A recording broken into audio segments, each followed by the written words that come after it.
Yeah, right. You know, I was left kinda underwhelmed by Arkham Knight when it was released.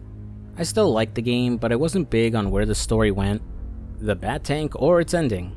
But after I gave it some time, I warmed up to how it wrapped up the Arkham series. Batman faking his death, using Scarecrow's fear toxin to create a new demon bat to strike fear into the criminals of Gotham. I thought it had potential. Would Batman go too far and need to be stopped by the rest of the Bat family? Or maybe they'd skip ahead a few decades. Batman would become a myth until some dumb kid discovers the Batcave, and that Bruce Wayne is still alive. It's Batman Beyond. I wanted Rocksteady to do a Batman Beyond game. Instead, they announced they were doing Suicide Squad. And I thought, alright, cool, that could work. Arkham Origins already kinda set that up, so that could be an interesting direction to take the series. Man, oh man, how wrong I was. Subscribers of my channel know I like to approach everything I play with an open mind, regardless of how it looks or what people are saying, to try and find something enjoyable about it, but there's just no getting around it. This game is bad. A completely unoriginal, bland, and uninspired live service looter shooter, wearing the Arkham series face to try to trick you into playing it. Most of this review will be spoiler free, showing only early game footage or stuff from the trailers. I will be going over the story at the end though, so I'll warn you if you want to avoid story spoilers. Before I dive into how the game fumbles the ball, let's knock out what I think is good about the game. Well, it's technically competent, I guess. It only crashed once during the 15 hours I sunk into it, and there weren't any game-breaking bugs. One time Harley got stuck into an animation and couldn't switch into combat mode, so I had to restart the game and relaunch it, but that was about it. That said, this game can't maintain 60 frames per second. Like I expected as much during shootouts when all this crazy shit is going on, but even during slower and smaller segments, and even some cutscenes, the frame rate is all over the place. I'm running Kill the Justice League on an RTX 4090, and turned off the usual garbage graphics settings like motion blur and chromatic aberration, but the game would still fluctuate between 45 and 60 FPS. It's possible that the included anti-piracy software Denuvo is what's causing the issues, as it tends to do that with every game it's attached to. If anyone has tried it on consoles, let me know if you can maintain 60 frames per second. The graphics are alright, I guess. It should look a lot better considering it's a next-gen game, and it's been almost a decade since Arkham Knight, which, yeah, does look better. Since this is an always online multiplayer game, they probably had to prioritize performance over quality. That said, the character models do look really good, for the main cast in the Justice League anyhow. While Metropolis doesn't look better than Gotham, I do like its design. I can tell there was a lot of care put into making it stand out, looking like a more futuristic city to contrast with the grittiness of Gotham City. It's too bad Metropolis feels so barren and empty, even with all the Brainiac goons running around. Though there are hidden Riddler trophies and challenges to complete, though that feels like they just shoehorned it in. Honestly, I can't help but wonder if they had this city all worked out and ready for that Superman game they always wanted to do, before Rocksteady was put to work on Suicide Squad instead.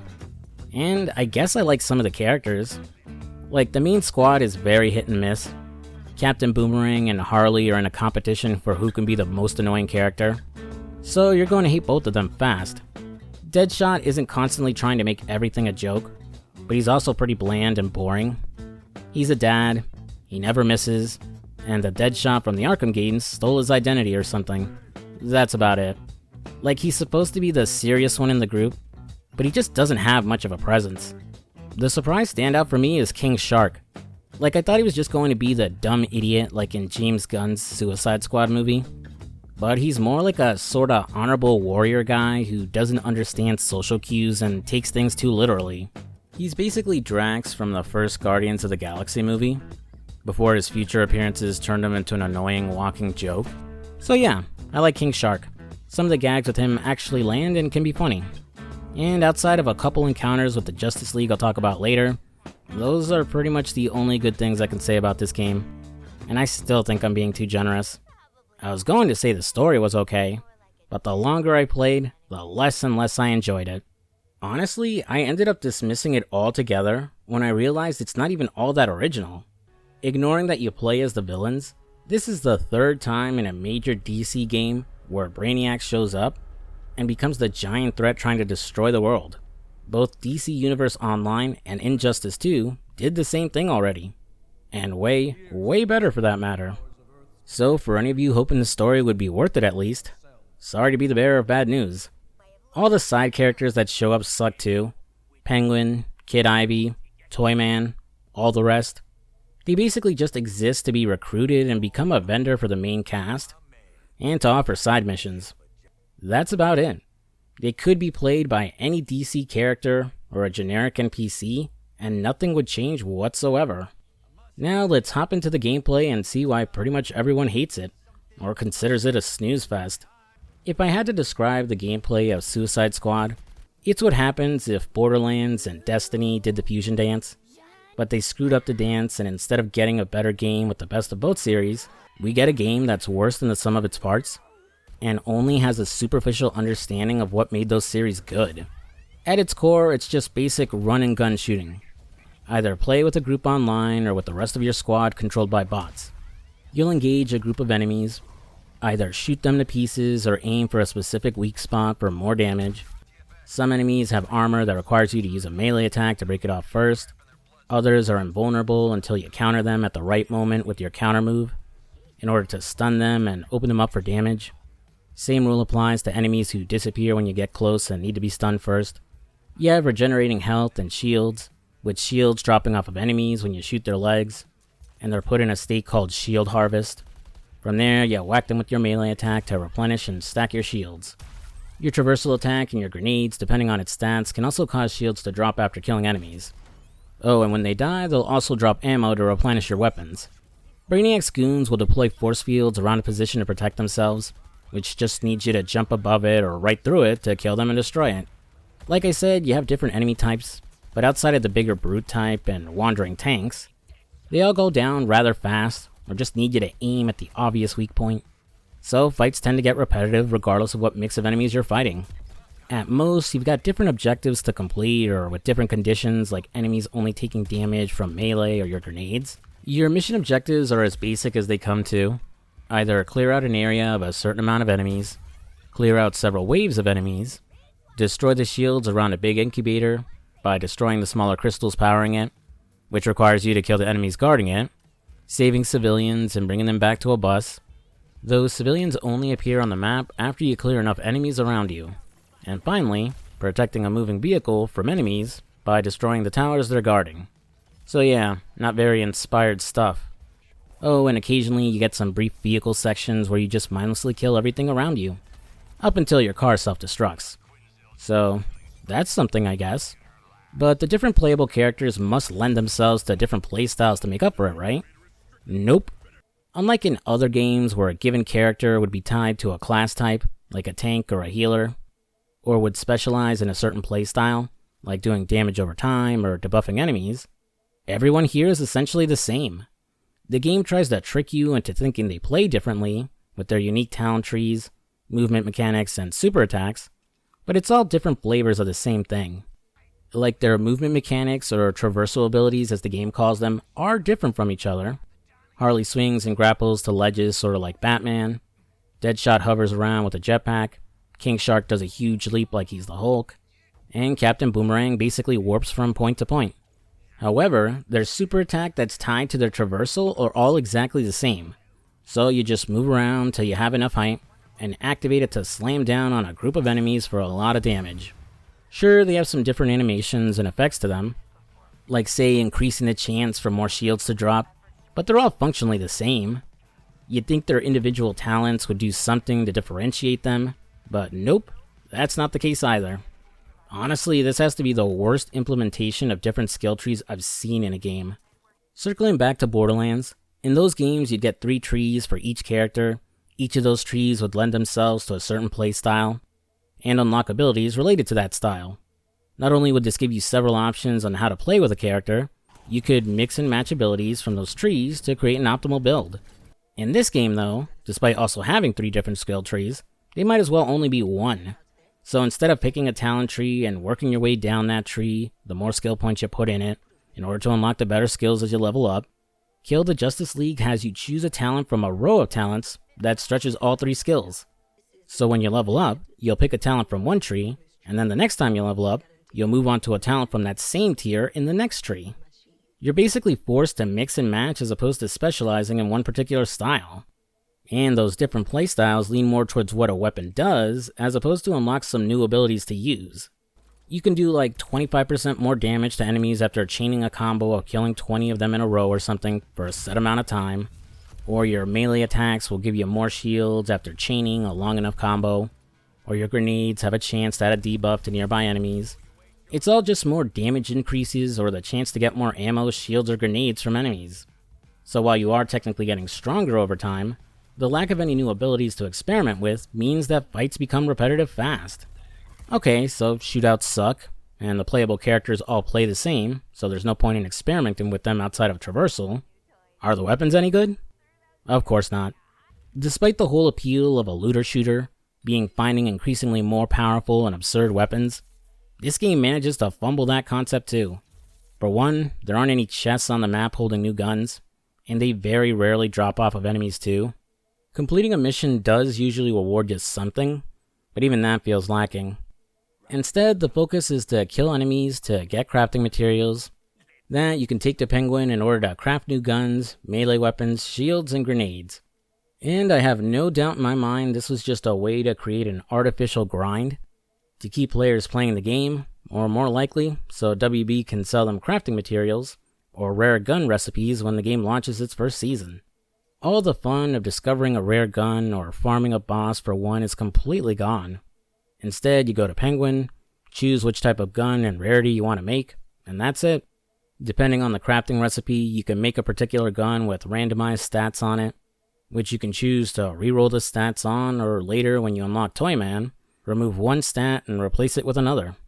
But it's so damn boring, and the stats on guns are so generic, like it does more damage to this type of enemy, or increases the chance for more shields or ammo to drop.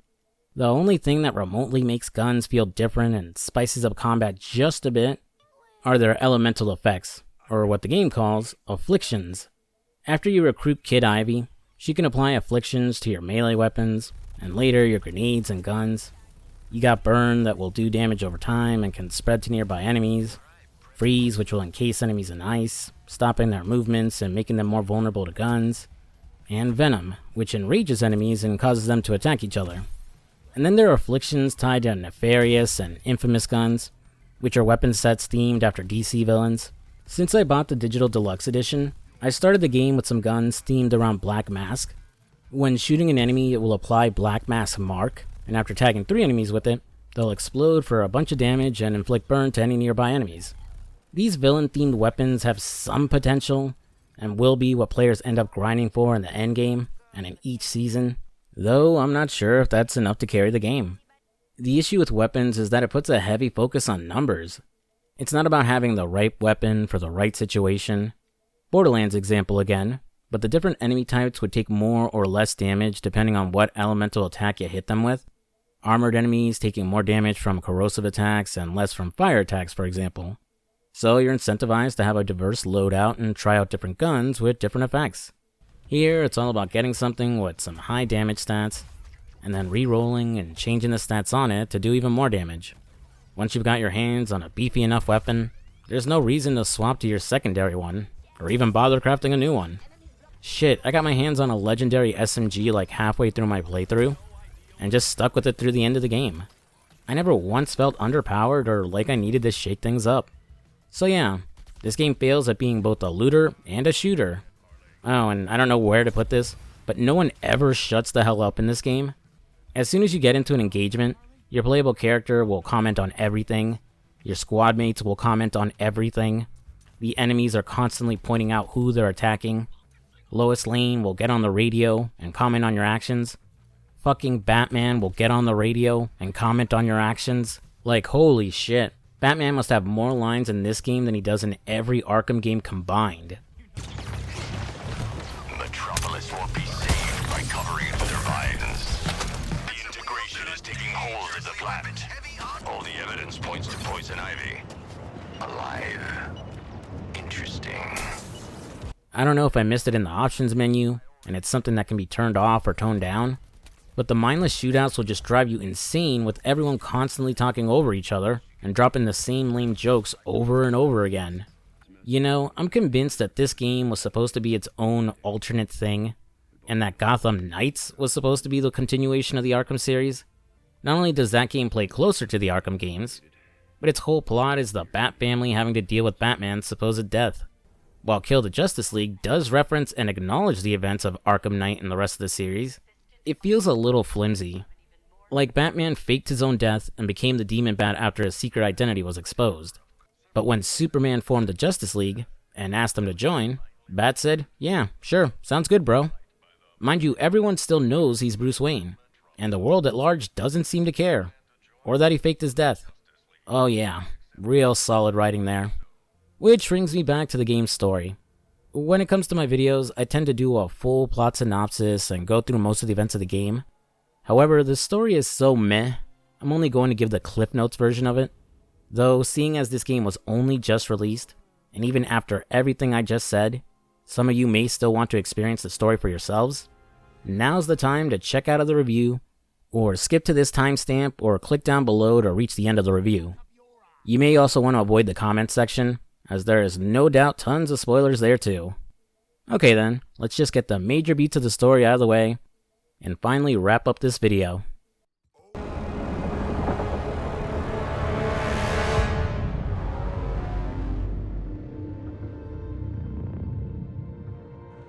Just checking. We're all seeing that thing, right? Cool. Brainiac has captured most of the citizens of Metropolis and brainwashed all of the Justice League except for Wonder Woman and the Flash. After the Flash gets his ass kicked by Green Lantern, and the squad fails to protect him, he gets nabbed by Batman and gets indoctrinated too. After Task Force X has gathered up all their support NPCs, grinded up a few levels, and got the tech they need, they'll start pushing back against Brainiac and killing the Justice League. After the Flash kills Lex Luthor, the squad will come back with anti-Speed Force tech to fight him in a boss fight. Hey, Metropolis! Do you like live executions? Well, don't touch that dial, or I'll break your fingers. You just have to counter him at the right moment to slow him down, and then unload on him as he runs around. The fight is a bit of a mess as it gets chaotic fast with all the shit the Flash is throwing at ya. Once he's beaten, the squad will kill him, and then they'll get hit by a huge laser beam from the Brainiac ship that transports them to Earth 2. Surprise, it's a multiverse story, because of course it is. Brainiac has already conquered this dimension, and with the help of that world's Lex Luthor, who is revealed to have been helping the main universe Lex, the team will escape back to Earth 1. Next, after getting their hands on a Yellow Lantern battery that they nabbed from Batman's vault, the squad will take on Green Lantern. In brightest day, in blackest night, no evil shall escape my sight. Let those who worship evil's might, who wear my power, Green Lantern's light! Destroying the constructs he summons, they'll get filled with yellow energy and weaken him, lowering his defenses so you can hurt him. I like this fight a little more, as it's easier to follow, and I like the escalating amount of attacks Green Lantern uses. It might come off as a little boring that he's just using giant guns, missiles, mines, and other military equipment, but that's actually in character for John Stewart. He was a former Marine before joining the Lantern Corps, and one of his biggest problems when starting out was being creative with his power ring. So, it's a nice attention to detail by the devs. After he's beaten, Deadshot will put a bullet through his head, and King Shark will cut off his ring to use it for himself. Temporarily being empowered by the ring, he creates a giant shark construct to break through the barrier protecting Brainiac's shield. Amanda Waller, who you've been working for this whole time, will then betray the squad, planning to sacrifice them when she fires a nuke at Brainiac's ship. But unfortunately for her, Superman has joined the battle, and tosses the nuke into the distance. Wonder Woman, brandishing a shield she fashioned with kryptonite, will confront Supes, and the two will duke it out all over the city. Unfortunately, Superman has the upper hand, and is dominating the fight, managing to shatter her shield. On the ropes, Wonder Woman takes some stray kryptonite and stabs him through the chest. But in an actual surprise twist, it doesn't end up killing him. He basically shrugs it off, and uses a Brainiac-enhanced version of his heat beams to finish off Wonder Woman, and actually kills her. Like she survives long enough to give the squad a pep talk before she dies and disintegrates into ash. This is the worst death any of the League get, by the way. At least the Green Lantern and Batman got clean headshots. Way more merciful deaths than fucking disintegrating. Which brings us to the Dark Knight himself. With the help of the support NPCs, we track down one of his Batcaves, see his last message to his kids, find out he might have actually killed Robin, and the others, or indoctrinated them for Brainiac, before Batman hits us with Scarecrow's fear gas. Harley cooks up a plan to overcome the gas by overdosing on it, which I'm pretty sure that's not how it works. Wouldn't it just kill you instead? Or drive you permanently insane? I don't know, don't think about it too hard. After a slow segment with each character confronting their fears and fighting off Batman hallucinations, the squad will fight a giant fear avatar of Batman. Your faith in Harley Quinn delivered you right to me. Brainiac told me to preserve your bodies, but I'm going to enjoy destroying your minds. It looks pretty cool, but it's a very easy and telegraphed boss fight where you just shoot him, leap over his attacks, shoot his other attack, and then counter him when available to make him vulnerable. Batman defeated, we bring him to Earth 2 Lex, who uses some science and extracts his Brainiac-infused DNA, and combines it with kryptonite in order to make gold kryptonite, which will make Superman vulnerable. Next, the squad just has to lure out the big blue Boy Scout to fight, which they do by killing Batman out in the open. After all we've been through. Oh. Bet you didn't think it'd be me at the end, huh, Bats? Are we done with your bad stand-up routine? Almost. But you always gotta end on your best joke.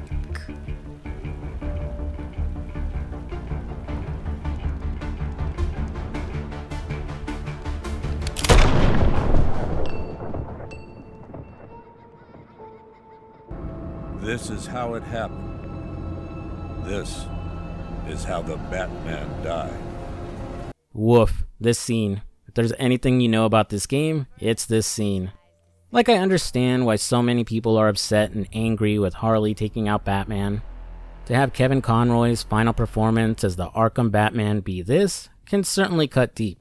But I don't think he's actually dead here, and I'll circle back to why in just a few.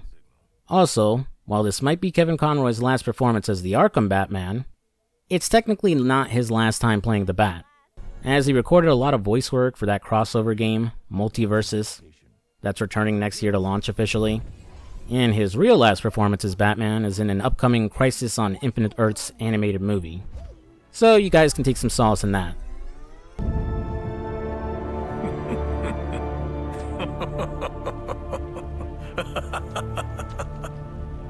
One of the world's finest heroes. Snuffed out by this. Mm-hmm. And you're next, asshole. Sure.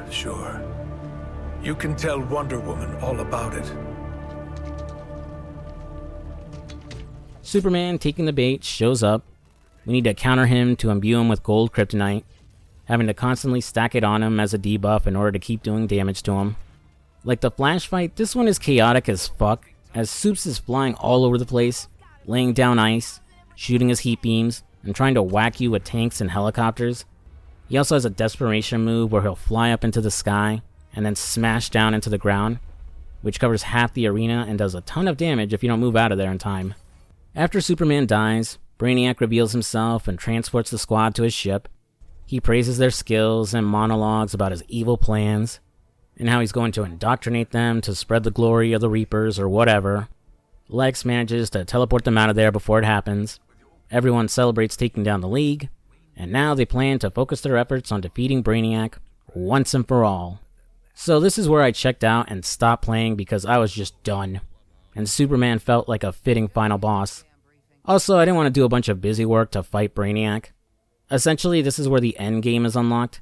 You have to grind some different missions to collect enough of a new currency so you can fight Brainiac. Or should I say, this Brainiac. As it's revealed, there's 13 of them scattered across the multiverse. So after killing this one, there's 12 more to defeat over the various seasons of this game. And that was Suicide Squad Kills the Justice League.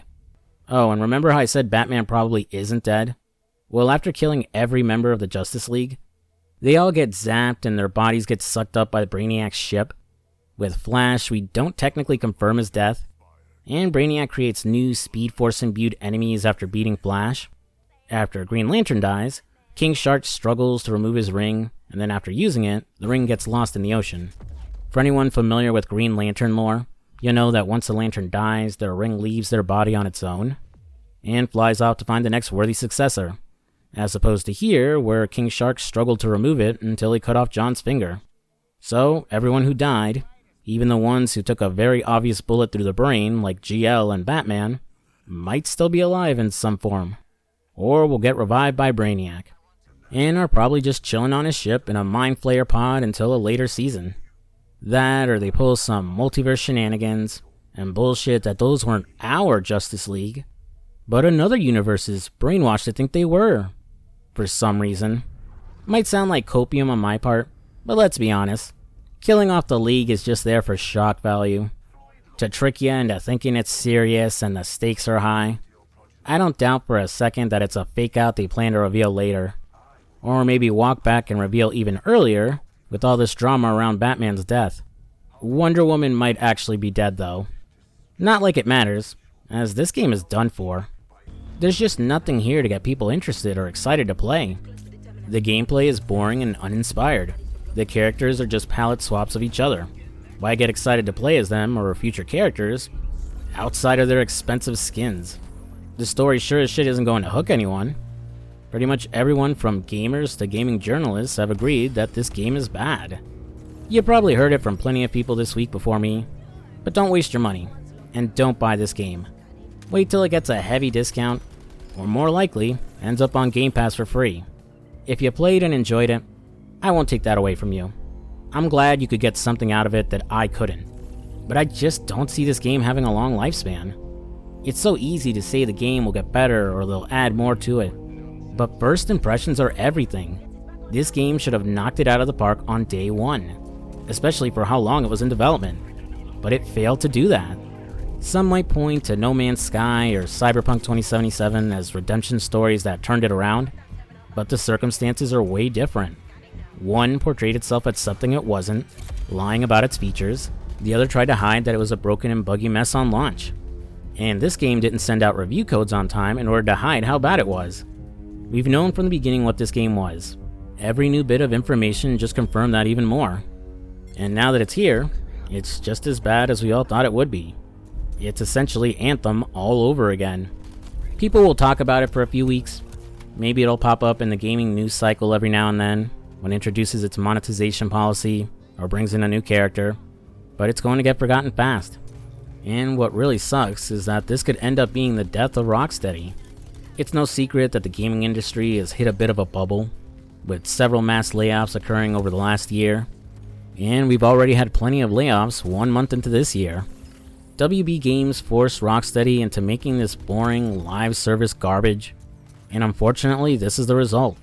It's like Arcane and Redfall all over again. I'm sure they would have wanted to do anything but this type of game, and unfortunately their employees are the ones who will suffer the consequences when the game fails. Is it any wonder that the co-founders of Rocksteady left last year before this game shipped? I'm crossing my fingers that they survive this game, and either return to Arkham, or get to do the Superman game they always wanted. Because a studio as good as Rocksteady doesn't deserve to go out like this. If you're new to the channel, most of my content is more long-form reviews on older games, mostly on GTA and other Rockstar series. If you're down with that, I'd appreciate if you subscribed.